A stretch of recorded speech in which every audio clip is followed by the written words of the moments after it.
Hello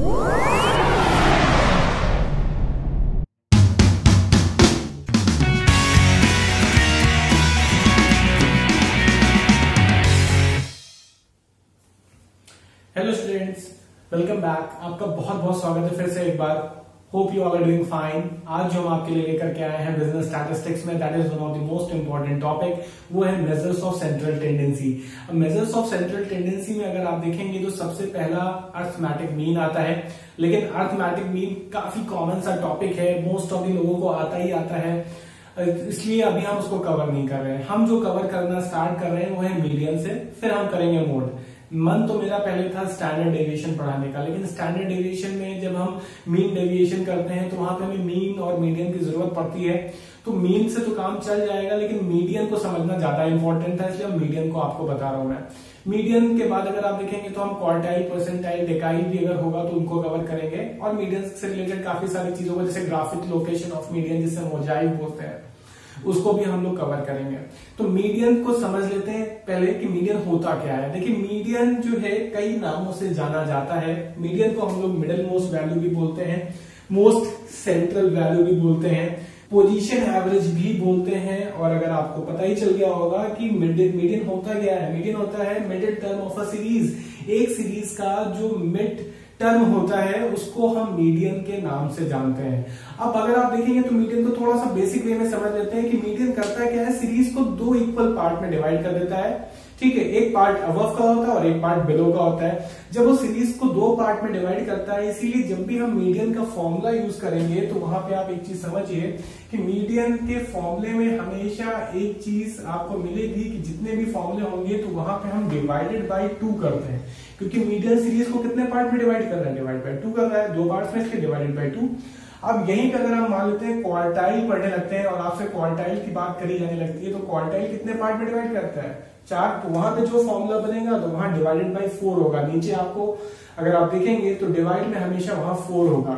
अब यही अगर आपसे डेकाइल में पूछ लिया जाता है तो डेकाइल क्या होता है, डेकाइल में अगर आप देखेंगे तो डिवाइडेड बाई 10, ठीक है। और परसेंटाइल में पूछ लिया जाता है तो परसेंटाइल में याद रखिएगा इसी फॉर्मूले को हम डिवाइड बाई 100 कर देते हैं। तो वाला फॉर्मूला सेम रहेगा, बस मीडियन में डिवाइडेड बाई 2, क्वार्टाइल में डिवाइडेड बाई 4, डेकाइल में डिवाइडेड बाई 10 एंड परसेंटाइल में डिवाइडेड बाई 100। बहुत इंपॉर्टेंट है फॉर एएसओ एस्पिरेंट्स और हमारे बीकॉम के स्टूडेंट्स, एमबीए के स्टूडेंट्स, या किसी भी तरीके की प्रिपरेशन आप कर रहे हो तो आपके लिए ये चैप्टर बहुत ज्यादा इंपॉर्टेंट है। आइए स्टूडेंट्स, आपको समझ में आ ही गया होगा कि मीडियन में हम क्या करते हैं, n/2, और जितनी भी पार्टीशन वैल्यूज हैं, पार्टीशन वैल्यूज कौन कौन सी होती हैं अगर आप देखेंगे तो क्वार्टाइल, परसेंटाइल एंड डेकाइल को हम पार्टीशन वैल्यूज बोलते हैं। पार्टीशन वैल्यूज में अगर आप देखेंगे तो अगर क्वार्टाइल है तो डिवाइडेड बाई 4, डेकाइल है तो डिवाइडेड बाई 10 और परसेंटाइल है तो डिवाइडेड बाई 100, याद रखिएगा। अब हम फाइंड करते हैं कि भाई कौन सा तरीका है, कौन से फॉर्मूले लगा करके हम मीडियन को कैलकुलेट कर सकते हैं। तो पहले तो आप ये याद रखिए, मेजरली जो सीरीज होती है वो 3 तरीके की होती हैं। अगर आपको नहीं पता है या किसी भी तरीके की कंफ्यूजन है तो आई बटन दबा करके हमारा पहला बिजनेस स्टैटिस्टिक्स का वीडियो जरूर देखिए। वहां पे मैंने आपको सीरीज पहचानने का तरीका बताया है कि इंडिविजुअल सीरीज कैसे आइडेंटिफाई करेंगे, डिस्क्रीट कैसे आइडेंटिफाई करेंगे, कंटिन्यूअस कैसे आइडेंटिफाई करेंगे, और कंटिन्यूअस में जो डिफरेंट स्पेशल केसेस उनमें कैसे, जैसे मोर देन और लेस देन को कैसे आइडेंटिफाई करेंगे, और इंक्लूसिव सीरीज को कैसे। तो वो आप जरूर देखिए, तभी आप क्वेश्चंस को आसानी से सॉल्व कर पाएंगे। तो आइए फॉर्मूले को देख लेते हैं। अगर इंडिविजुअल और डिस्क्रीट सीरीज में आपसे पूछा जाता है कि मीडियन को कैलकुलेट करिए, तो पहली बात तो आपको ये याद रखना है कि मीडियन की जो भी सीरीज होगी उसको आप असेंडिंग ऑर्डर में अरेंज करेंगे या डिसेंडिंग ऑर्डर में अरेंज करेंगे, तो आप उसको असेंडिंग ऑर्डर में अरेंज कर लीजिएगा, उसके बाद ही आप फॉर्मूला अप्लाई कर पाएंगे। तो ये याद रखिएगा। अब बहुत सारे लोग इंडिविजुअल और डिस्क्रीट के लिए अलग अलग बता देते हैं, बोल देते हैं इवन है तो ये लगाओ फॉर्मूला, ऑड है तो ये लगाओ। तो आपको 2 अलग अलग फॉर्मूले याद नहीं रखने, एक बेसिक फॉर्मूला याद रखिए, सारे क्वेश्चन सॉल्व हो जाएंगे। और वो फॉर्मूला है मीडियन निकालने का, एमई मतलब हो गया median, size of n+1 divided by 2th item. तो ये याद रखिएगा n+1 डिवाइडेड बाई 2। 2 क्यों है, क्योंकि मीडियन सीरीज को 2 पार्ट में डिवाइड करता है। अब n किसको रिप्रेजेंट करता है, यहाँ पे n रिप्रेजेंट करता है नंबर ऑफ आइटम्स। ये जो फॉर्मूला एप्लीकेबल है ये इंडिविजुअल और डिस्क्रीट सीरीज के लिए एप्लीकेबल है। तो अगर क्वेश्चन इंडिविजुअल और डिस्क्रीट का आता है तो आप ये वाला फॉर्मूला लगाएंगे और आंसर आसानी से तुरंत निकल आएगा आपका। अगर कंटिन्यूअस सीरीज का क्वेश्चन आ जाता है या कंटिन्यूअस में अगर आप देखेंगे तो जो स्पेशल केसेस मैंने आपको बताए हैं, मोर देन लेस देन हो गया, इंक्लूसिव एक्सक्लूसिव सीरीज हो गई, तो वहां पे भी आपको ये फॉर्मूला लगाना है। ये फॉर्मूला भी बहुत आसान है। देखिए फॉर्मूला क्या है, एम ई हमारा मीडियन हो गया, फॉर्मूला है L1 plus n/2 minus CF upon F into C, या बहुत सारे लोग C को I भी बोलते हैं। तो फॉर्मूला बन गया L1 plus n/2 minus CF upon F into I। ये कॉमन फॉर्मूला है, आपने कई बार पढ़ा भी होगा जूनियर क्लासेस में, तो उसको आप आसानी से याद रख सकते हैं। अब यहाँ पे L1 क्या होता है, L1 होता है lower limit of median class. देखिए जब आप क्वेश्चन को इस फॉर्मूले को लगाएंगे या n/2 लगाएंगे तो आपके पास एक मीडियन क्लास आती है। तो मीडियन क्लास में जो लोअर लिमिट होगी उसको हम L1 से रिप्रेजेंट करते हैं। इसको जब हम क्वेश्चन सॉल्व करेंगे तब आपको और अच्छे तरीके से समझ में आ जाएगा। दूसरा अगर आप देखेंगे तो CF बोला गया है, ये CF मतलब क्यूमुलेटिव फ्रीक्वेंसी। अब क्यूमुलेटिव फ्रीक्वेंसी कौन सी, cumulative frequency of class which is preceding the median class. तो जो हमारी मीडियन क्लास आएगी उससे जस्ट अबव वाली जो क्यूमुलेटिव फ्रीक्वेंसी होगी उसको उठा करके हमें यहाँ पे रखना है, इतना आप याद रखिएगा। और फ्रीक्वेंसी जो होती है वो हमेशा सेम क्लास की ली जाती है, मतलब जो हमारी मीडियन क्लास होगी उसके सामने जो फ्रीक्वेंसी होगी वो यहाँ पे लिखी जाएगी। तो क्यूमुलेटिव फ्रीक्वेंसी मीडियन क्लास से ऊपर वाली क्लास की ली जाएगी, फ्रीक्वेंसी मीडियम क्लास के सामने वाली क्लास की ली जाएगी। और ये I या C जो भी आप लिखते हैं ये क्लास इंटरवल को शो करता है। मान लेते हैं आपका मीडियम क्लास आता है 40 से 50 के बीच में, तो ये जो डिफरेंस होगा 10 का ये आप यहाँ पे लिखेंगे। तो 40 से 50 के बीच में अगर आप देखेंगे तो 10 कितने का डिफरेंस है, 10। तो यहाँ पे हमेशा जो है क्लास इंटरवल का जो गैप है वो लिखा जाता है।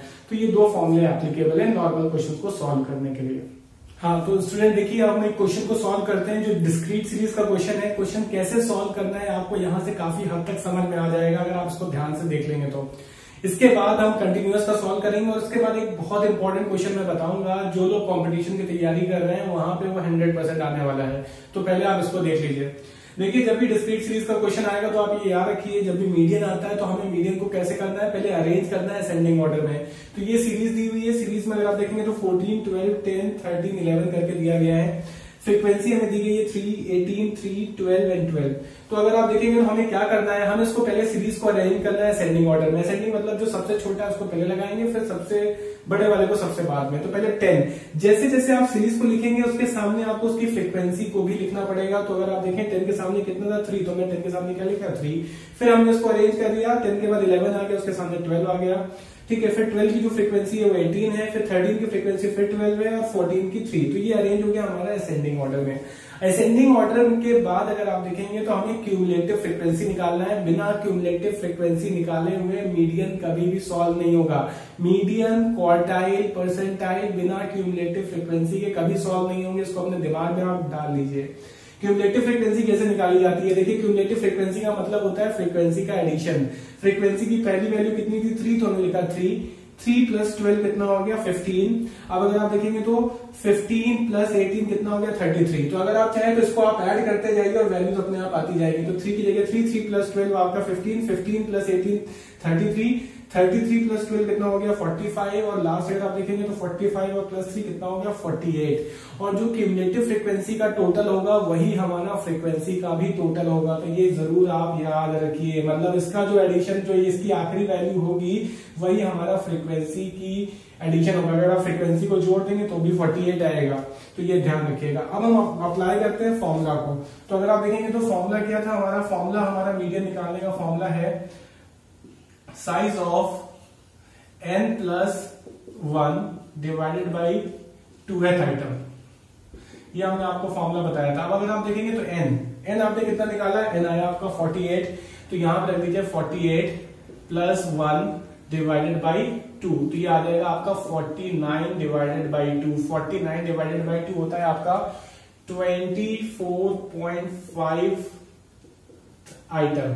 अब आपको क्या करना है, आपको ये आपका फाइनल आंसर नहीं है, 24.5 फिफ्थ आइटम आया है। अब इसको आपको क्यूमुलेटिव फ्रीक्वेंसी में ढूंढना है। देखिए 24.5 क्यूमुलेटिव फ्रीक्वेंसी में कहां पे आ रहा है, 3 में तो आएगा नहीं क्योंकि 24.5 बड़ा है, 15 में भी नहीं आएगा क्योंकि बड़ा है, हाँ 33 में आ जाएगा, 33 से छोटा है। तो हमें ऐसी क्यूमुलेटिव फ्रीक्वेंसी ढूंढनी है जिसके अंदर 24.5 आ जाए। तो 33 के अंदर 24.5 आ जाएगा। अब आपको ये देखना है कि 33 के सामने कौन सा क्लास आ रहा है। तो 33 के सामने अगर आप देखेंगे तो 33 के सामने क्या आ रहा है, 12। तो डिस्क्रीट सीरीज में यही तरीका होता है मीडियन निकालने का, और ये जो 12 होगा ये हमारा क्या हो जाएगा, ये हमारा हो जाएगा मीडियन। तो हमारा आंसर क्या बन गया, हमारा आंसर बन गया 12। ठीक है, तो ये आपको समझ में आ गया होगा। आपको कुछ नहीं करना है, एक बार फिर से मैं बता देता हूँ। आपको n+1/2 लगाना है, 49/2 आ जाएगा, 24.5 हो गया। अब इस 24.5 को आपको CF के अंदर ढूंढना है। 3 में नहीं आएगा क्योंकि 3 से बड़ा है, 15 में नहीं आएगा, 15 से बड़ा है लेकिन 33 से छोटा है। बस यही आपकी मीडियन क्लास बन गई। अब इस मीडियन क्लास में जो आपकी x की वैल्यू होगी वो आपका फाइनल मीडियन होगा। ठीक है, यही आपका आंसर है। तो आंसर कितना हो गया, 12। ठीक है स्टूडेंट्स, अब हम एक कंटिन्यूअस सीरीज का भी एक क्वेश्चन सॉल्व कर लेते हैं। ठीक है, अब कंटिन्यूअस सीरीज में अगर आप देखेंगे तो जो क्वेश्चन आपको दिया गया है वो दिया हुआ है, जो क्लास साइज है 0 से 10, 10 से 20, 20 से 30, 30 से 40 and 40 to 50, and the frequency which is given है 3, 4, 2, 7 एंड 9। देखिए हम सबको पता है हमें किसमें अरेंज करना है, असेंडिंग ऑर्डर में। तो इसको सबसे पहले तो हम असेंडिंग ऑर्डर में ही अरेंज करते हैं, लेकिन ये ऑलरेडी अरेंज है असेंडिंग ऑर्डर में, तो आपको यहाँ पे कोई छेड़छाड़ करने की जरूरत नहीं है। नेक्स्ट क्लास जब बताया था, नेक्स्ट मैंने बताया था आपको क्यूमुलेटिव फ्रीक्वेंसी निकालिए। क्यूमुलेटिव फ्रीक्वेंसी कैलकुलेट कर लेते हैं। क्यूमुलेटिव फ्रीक्वेंसी क्या होता है, फ्रीक्वेंसी का टोटल। देखिए पहला कितना दिया है 3, तो हमने लिखा 3, 3 + 4 कितना हो गया 7, 7 + 2 कितना हो गया 9, 9 + 7 कितना हो गया 16, और 16 और 9 कितना हो गया 25। तो हमारा जो क्यूमुलेटिव फ्रीक्वेंसी की लास्ट वैल्यू आई वो हो गई 25, और यही अगर आप देखेंगे तो यही हमारा इसका टोटल भी होगा, और यही हमारी n की वैल्यू भी होगी। तो n की वैल्यू कितनी हो गई 25, ये याद रखिएगा। ये अगर आप देखेंगे तो CF की जो लास्ट वैल्यू होती है वही हमारा इसका टोटल भी होगा। अगर आप क्रॉस वेरीफाई करना चाहते हैं तो फ्रीक्वेंसी को सम अप कर लीजिएगा। अब देखिए अब क्या है, फॉर्मूले पे आ जाते हैं। फॉर्मूला क्या था, n = L1 + n/2 - CF/F × I या C, जो भी आप लगाते हैं। अब बात आती है भाई हमारे पास कौन सी क्लास मीडियम क्लास बन करके आएगी, तो वो तो हमें पता नहीं। तो सबसे पहले हम क्या सॉल्व करेंगे, साइड में आप देखें तो सबसे पहले आप n/2 की वैल्यू निकाल लीजिए। n कितना आया 25, 25/2 कितना हो गया 12.5 आइटम, कितना आ गया 12.5। अब 12.5 को हम कहां ढूंढेंगे, हम ढूंढेंगे CF में। 3 में तो आएगा नहीं, 3 छोटा है और 12.5 बड़ा है। 7 में भी नहीं आएगा, 12.5 बड़ा है। 9 में भी नहीं आएगा, 12.5 बड़ा है। लास्ट हमारी वैल्यू अगर आप देखेंगे तो लास्ट क्या 16 के अंदर आ जाएगा। तो आपको ऐसे ढूंढना है। और ये जो क्लास आपकी बनी, ये कौन सी क्लास बन गई, ये आपकी मीडियम क्लास बन गई। तो ये ही मेन काम है पहचानना। आपने वहां पे n/2 निकाला, और n/2 जो आएगा उसको आप CF में सर्च करेंगे, और CF में जिसके अंदर वो आ जाएगा वो आपकी मीडियम क्लास बन जाएगी। होप सो आपको ये समझ में आ गया होगा। अब देखिए बस कुछ नहीं करना है, now we have to place the value. ये जो 30 है ये हमारा लोअर लिमिट है, तो L1 हमारा कितना हो गया, L1 हो गया हमारा 30। n/2 आपने निकाल के रखा हुआ है, n/2 कितना निकाला है 12.5। CF मैंने आपको उस समय बताया था, CF क्या होगा, cumulative frequency of the preceding class. जो मीडियम क्लास होगी ना उससे पहले ऊपर वाली मीडियम क्लास ये है, इसके ऊपर वाली क्यूमुलेटिव फ्रीक्वेंसी ये है, तो ये हमारी CF हो गई। फ्रीक्वेंसी कौन सी होगी, सेम क्लास की, तो ये हमारी हो गई फ्रीक्वेंसी। तो यहाँ पे आपने रखा 9, और यहाँ पे आपने रखा फ्रीक्वेंसी अगर आप देखेंगे तो 7, और इंटू C कितना है हमारा, C 30, 40, गैप कितने का है 10 का गैप। अब आप इसको सॉल्व कर लीजिए। पहले कोशिश करिए कि पहले आप इस फ्रैक्शन को सॉल्व करिए। तो ये आपका हो जाएगा 3.5 / 7 × 10। ठीक है, अब अगर आप और सॉल्व करेंगे तो 3.5 × 10 हो जाएगा आपका 35 / 7। 7 से डिवाइड कर दीजिए तो ये हो जाएगा 30 + 5, आंसर आ जाएगा 35। तो मीडियन आपका कितना बन गया, मीडियन आपका बन गया 35। ये आपका फाइनल आंसर आ गया। ठीक है, होप सो आपको ये एक्सप्लेनेशन पूरा समझ में आ गया होगा। ठीक है, हमने यहाँ पे सिंपल सा फॉर्मूला लगाया, पहले n/2 निकाला, उससे उसको CF में फाइंड आउट करा, उससे मीडियन क्लास बनी, फिर फॉर्मूले में वैल्यू प्लेस कर दी और आसानी से सॉल्व कर लिया। अब जो हम आगे आपको बताएंगे वो है स्पेशल केसेस में मीडियन को सॉल्व करना। जब मोर देन और लेस देन का केसेस आ जाएगा तो हम कैसे सॉल्व करेंगे, तो वो आपको नेक्स्ट एपिसोड में मिलेंगे। तब तक के लिए आप हमारे साथ ऐसे ही बने रहें, वीडियोस को आप शेयर करें, चैनल को सब्सक्राइब करें, and please hit the bell icon for latest notification. All the best and have a nice day.